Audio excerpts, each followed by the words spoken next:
Oh, this is already beat. Yeah. I'm gonna get to read that. I was 22 years old, attending a Halloween party at my former best friend Nick's house, who died of a heroin overdose in 2013. Before his death, he would throw big Halloween parties every year at his house, as his parents routinely flew to New York every year to attend their own friend's party. He was always a big Halloween freak, so the whole house was littered with truly horrifying props that we all knew Nick spent way too much money on. He even put up giant walls of cardboard and covered them with wallpapers to create a haunted maze of sorts. Oh, jeez. I want to keep this story PG-13 rated, so I'll skip the weed, beer, LSD, and sex and get right to the part where things got bad. I'll admit, we weren't in our right minds. None of us were. Anyone who came to Nick's I'm parties knew what went I'm down. not family friendly, so that's Me, okay. Nick, and a few other guys, Vinny, G, Joey, I'm not and family Q, were upstairs in Nick's room smoking a bomb. I'm not When we heard two steady, loud bangs come from downstairs. Ooh. Nick clumsily but panickingly rushed to open the door and see what was going on. There were sounds of screaming of both guys and girls. I remember quite clearly it sounded as if there were a crowd of people screaming for their lives down there. We all called Nick to come back in and shut the door. Even under the influence of drugs, we all knew what was going on.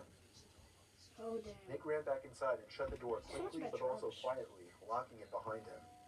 He turned to us and had on the facial expression of someone who had just witnessed murder.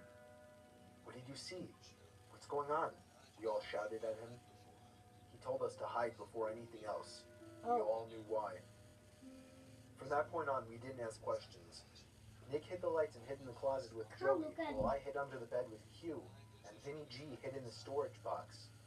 We could hear the blasting music from downstairs turn off, followed by a grown man screaming at everyone to shut up. One unfortunate girl let out a scream of shock and fear, and after another bang, silence. The man started shouting at everyone again, but personally I couldn't hear it too well, and I certainly as hell wouldn't remember exactly what he was shouting. We heard two other men shouting. By now there were a confirmed 3 intruders in the house, but there could have been more for all we knew at that point. How big We is heard the this sound house? of boots stomping up the stairs, and Sounds then pretty coming big. halfway down the hall, and stopping outside the bedroom door. The intruder on the other side of the door tried the doorknob, but when he realized it was locked, he started ramming into the door with most likely his shoulder. After a few failed attempts at that, the sound of a few shots to the doorknob were clearly enough to break the lock, allowing the door to swing open. We heard cries from downstairs after the shots to the doorknob, followed by silence and gunshot. Me and Nick had our hands on our mouths to shield our breathing noises. I watched through the transparent cloth that hung from the bottom of Nick's bed as the black boots with overlapping ripping denim jeans moved instinctively to the closet. Oh, them poor He opened bastards. the door. I could hear Nick begging for the intruder not to kill him, offering a generous amount of money if they would leave. Nick gave himself up as the house owner. That's when the intruder ordered him downstairs. The rest of us stayed put. Apparently Joey hadn't been caught with Nick. How much money did He stayed under the bed, shaking and afraid. There was near silence from downstairs, other than Nick talking with the intruders, but whatever they were saying was much too low for us to hear. It felt like a mere 20 minutes before the front door slammed shut, and Nick came running back upstairs to tell us that they were gone. Good. I think the most horrifying moment of my life was when I stepped downstairs, back into the living room, and saw the 2 dead bodies laying lifelessly on the ground. Holes in their heads spewing out blood.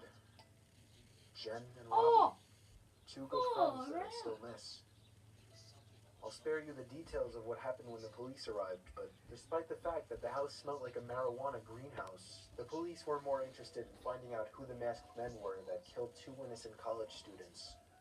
Oh yeah, College? Nicky told the 4 of us who were hiding in his room that there were 4 intruders in total, all wearing fedoras, vendetta masks, coats, and gloves. They demanded $100,000 in cash, and when Nick could not provide it, they demanded he fill their empty sack with his most valued possessions. All of the partygoers held hostage in the room were also forced to throw their wallets into the sack or they would be shot. After the incident, Nick became depressed. He started drinking too much, becoming an alcoholic.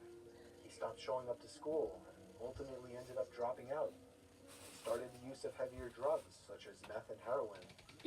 I had one good talk with him since the incident, and He was more real during this talk than he had ever been. He told me, Because he's tears hard. rolling down his cheeks and a pipe in his hand, he lived in constant pain, knowing he caused the death of two of his best friends. Nick died of a heroin overdose in July of 2013, not even a year after the incident.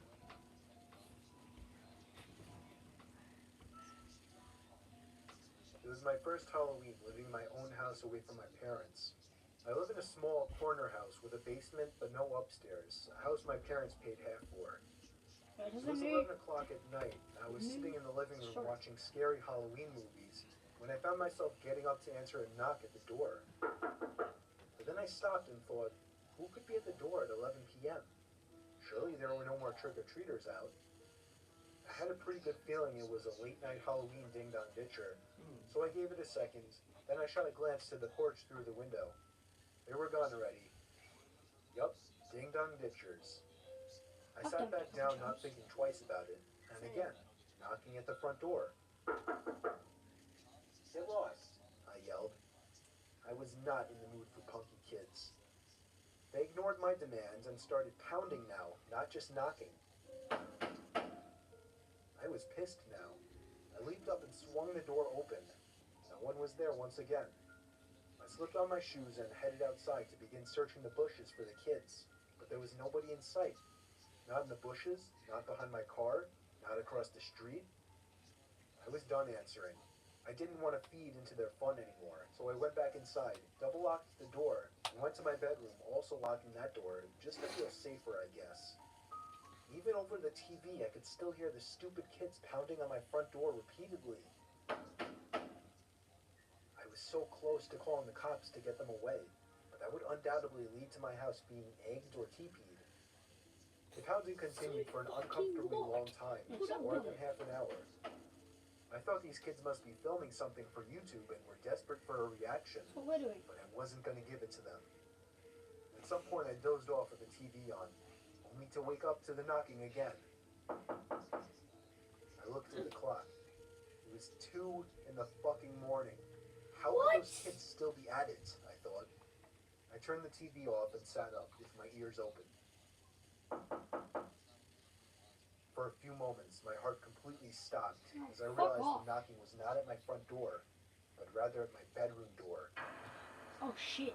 I jumped out of bed, looking around my room like a madman for something to use as a weapon. Good. Yeah. I knew I was awake now. They were trying the doorknob, trying to bust down the door. These weren't any kids.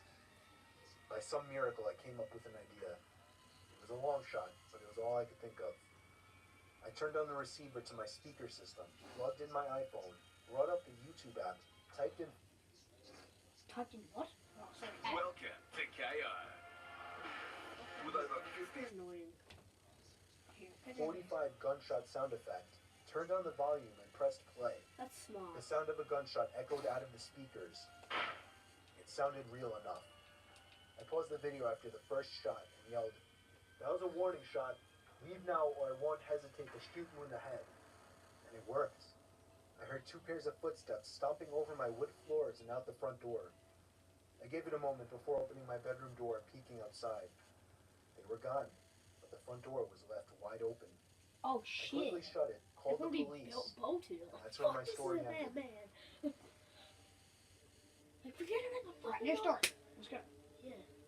How did they get inside? What do you double So up? I was never really a big Halloween person. Yeah. Mostly because I grew up without You're like a many rash. friends, and once I passed the age of 10, I couldn't use the excuse of going with my mom anymore.